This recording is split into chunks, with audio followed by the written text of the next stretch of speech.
जय गुरु जी, सात संगत जी। आप सभी को मेरा एक बार फिर से बहुत बहुत प्यार भरा नमस्कार।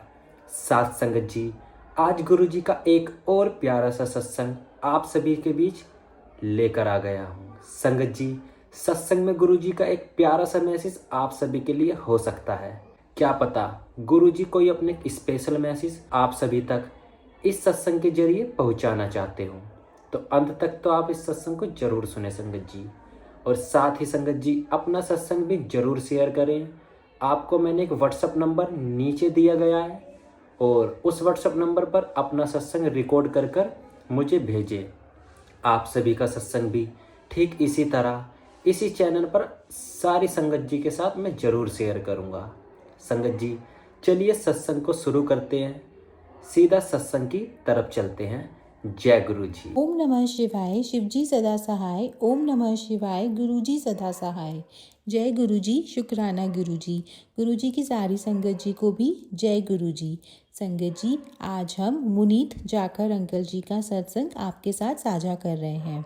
अंकल जी कहते हैं, बचपन में मैं जब भी अपने परिवार के साथ जालंधर जाता था, मैं अपने नाना नानी के घर में रहता था। मेरे नाना नानी के परिवार में सब नियमित रूप से जालंधर में गुरुजी के यहाँ जाते थे। इस प्रकार से एक बार जब मैं जालंधर में था तो मैं अपने परिवार के साथ गुरुजी से मिला। उनके यहाँ जब हम अंदर प्रविष्ट हुए, वहाँ पर इतनी खुशबू थी जैसे किसी ने पूरे कमरे में इत्र छिड़का हो।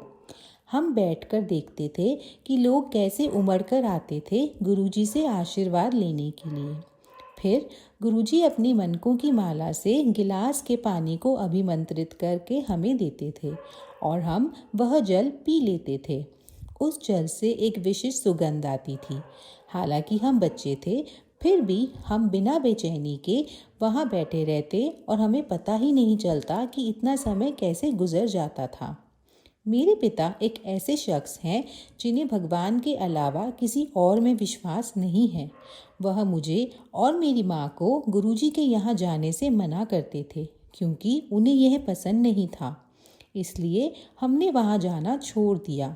करीब 8 साल तक हम गुरुजी के यहाँ नहीं गए, किंतु मेरी मामी और मेरी बहनें नियमित रूप से वहाँ जाते रहे। गुरुजी अक्सर हमारे बारे में पूछा करते थे और उन्हें कहते थे कि वह हमें यहाँ आकर उनसे मिलने के लिए कहें। कुछ समय बाद गुरुजी दिल्ली चले गए। 2003 में मैं MBA करने के लिए दिल्ली आ गया। क्योंकि मैं अकेला रहता था और मुझे मदिरा पसंद थी, मैंने पीना शुरू कर दिया। 4 महीने पहले मैंने अपने माता पिता के जोर देने पर अपने लिवर फंक्शन टेस्ट करवाया। मैंने एक बार पहले भी यह टेस्ट करवाया था और तब परिणाम कुछ खराब आए थे, किंतु मैंने उन पर ज़्यादा ध्यान नहीं दिया था। इन परिणामों के आधार पर एक सामान्य व्यक्ति को कुल 40 IUL यानी इंटरनेशनल यूनिट्स प्रति लीटर होना चाहिए, जबकि मेरे परिणाम थे 347 यूनिट, सामान्य से कहीं ज़्यादा। यह स्पष्ट था कि यदि मैंने पीना नहीं छोड़ा तो मुझे लिवर सिरोसिस हो जाएगा, जो लाइलाज होता है। अत्यधिक महासक्त के कारण लिवर पर चर्बी जमा हो जाती है, जिसकी वजह से लिवर सिकुड़ जाता है और ठीक से काम नहीं कर पाता है। इस रोग का मृत्यु के अलावा और कोई विकल्प नहीं है। इस दौरान मेरी माँ मेरे साथ रहने के लिए आई थी क्योंकि मैं अपना घर वसंत कुंज से द्वारका बदलने की सोच रहा था और वह मेरी सहायता करने के लिए मेरे साथ रह रही थी। मेरी माँ, जो बहुत धार्मिक प्रवृत्ति की है, गुरुजी के यहाँ उनका आशीर्वाद लेने के लिए और मेरे स्वास्थ्य संबंधी परेशानियों की वजह से गई। वह गुरुजी के यहाँ नियमित रूप से जाने लगी और उन्होंने मुझ पर भी वहाँ चलने के लिए जोर डाला। एक दिन गुरुजी ने मेरी माँ को कहा कि उनकी संतान बहुत पीड़ा में है और मुझे आने के लिए कहा। मैंने गुरुजी के यहाँ जाना शुरू किया। मेरे पिता इस बात से अनजान थे कि हम गुरुजी के यहाँ जा रहे थे। मैं अपने काम खत्म करने के बाद सीधा गुरुजी के यहाँ जाता था, चाय और लंगर ग्रहण करके फिर घर जाता था। मैंने कुछ संगत से गुरुजी के गुणगान सुने और वह ये भी बताते थे कि कैसे गुरुजी ने लोगों की मदद की और उनके कष्ट दूर किए। लोगों को उनके रोगों से मुक्ति मिली थी, जैसे कैंसर, हृदय रोग इत्यादि। लोगों को उनकी आर्थिक परेशानियों से भी मुक्ति मिली थी और वह खुश थे। गुरुजी ने मेरी माँ को उनके पास 10 दिन लगातार आने को कहा और ताम्र का लोटा लाने को कहा, जिसे उन्होंने अभिमंत्रित किया और मैं रोज़ सुबह उसमें से जल पीता था। मैं नियमित रूप से गुरुजी के यहाँ जाने लगा और जब मैं वहाँ बैठा करता तो बस एक ही चीज़ पर ध्यान लगाता, उनका आशीर्वाद। इस दौरान मैं अपने एक दोस्त, जिसका इलाज भी इसी रोग के लिए चल रहा था, द्वारा बताए हुए डॉक्टर के पास गया।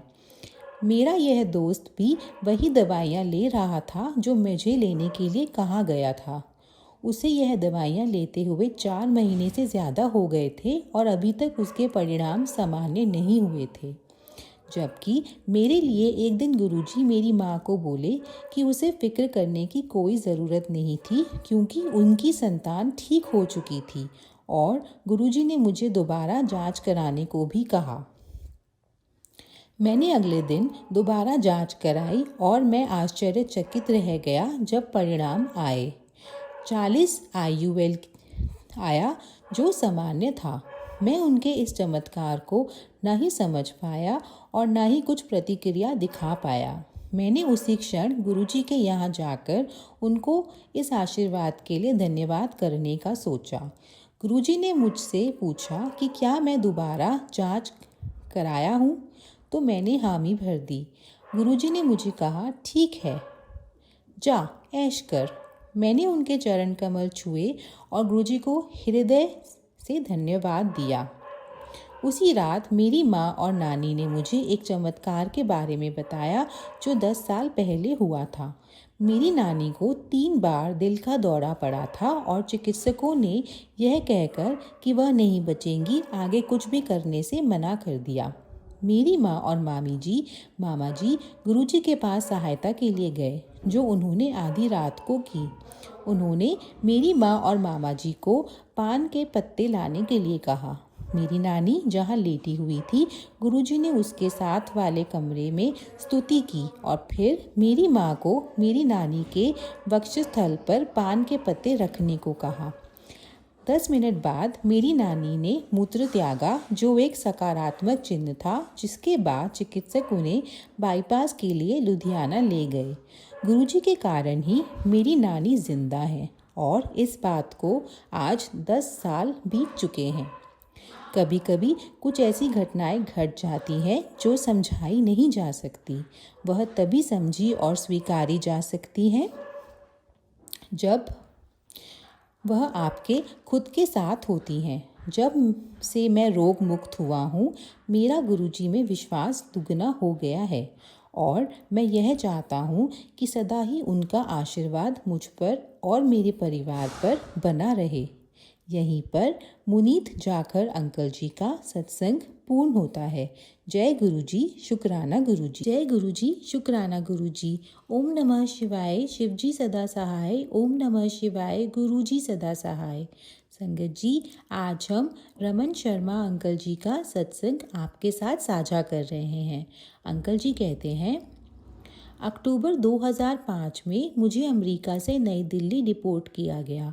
मैंने अपना सब कुछ खो दिया, अपनी गाड़ी, घर, व्यापार, पैसा।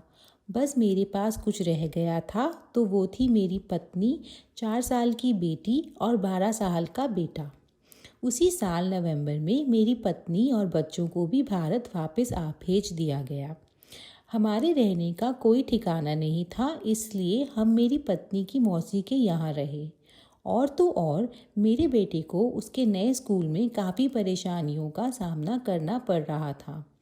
उस दौरान मेरे एक बहुत अच्छे दोस्त ने मुझे गुरुजी के बारे में बताया। गुरुजी से मिलने के बाद ही मुझे उनमें विश्वास हुआ। मैं दिल्ली में उनके एक मंदिर गया और उनसे मिलने के लिए कतार में खड़ा रहा। जैसे जैसे मैं उनके पास जा रहा था, मुझे अंदर डर महसूस हो रहा था। मुझे महसूस हुआ जैसे मैं भगवान को देख रहा था। कुछ मिनटों बाद मैंने घुटनों के बल उनके आगे सर झुकाकर माथा टेका, मन में उनसे प्रार्थना की और आशीर्वाद देने के लिए उनका शुक्रिया किया। मंदिर से निकलकर मैं बहुत खुश था क्योंकि मैंने भगवान को देखा था। कुछ महीनों बाद मेरी पत्नी की मौसी ने भी गुरुजी के बारे में सुना और मेरी पत्नी ने उनसे गुरुजी के दर्शन करने के लिए कहा। मौसी ने मेरी पत्नी को बताया कि उन्होंने सपना देखा था कि मेरी पत्नी और बच्चे एक सुंदर घर में रह रहे थे। मेरी पत्नी बहुत खुश हुई और उसने मौसी से कहा कि काश ऐसा सच हो जाए।